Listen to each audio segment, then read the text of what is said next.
નમસ્કાર સર, મારું નામ છે હિતેશભાઈ વણકર, હું બાલાસનોર પ્રાથમિક શાળામાં ફરજ બજાવું. 8 છે સર. ઘણી બાળકોને તકલીફ પડતી હતી, એના માટે મેં જુદા જુદા સરવાળા, બાદબાકી, ગુણાકાર, ઘન અને ઘનમૂળ ને એવા જુદા જુદા મોડલ બનાવ્યા છે. દાખલા તરીકે આ જો કોઈ પણ 3 અંકનો સરવાળો હોય તો આપણે આ મોડલની મદદથી એકદમ આસાનીથી કરી શકીએ છીએ. રિસેસ ટાઈમે કે ફ્રી ટાઈમે પણ આપણે જો વિદ્યાર્થીઓની સામે એને મૂકી દઈએ તો બાળકો જાતે શીખે છે.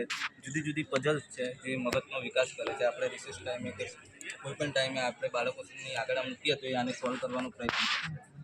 તમારી ટાઈમ દરમિયાન તમે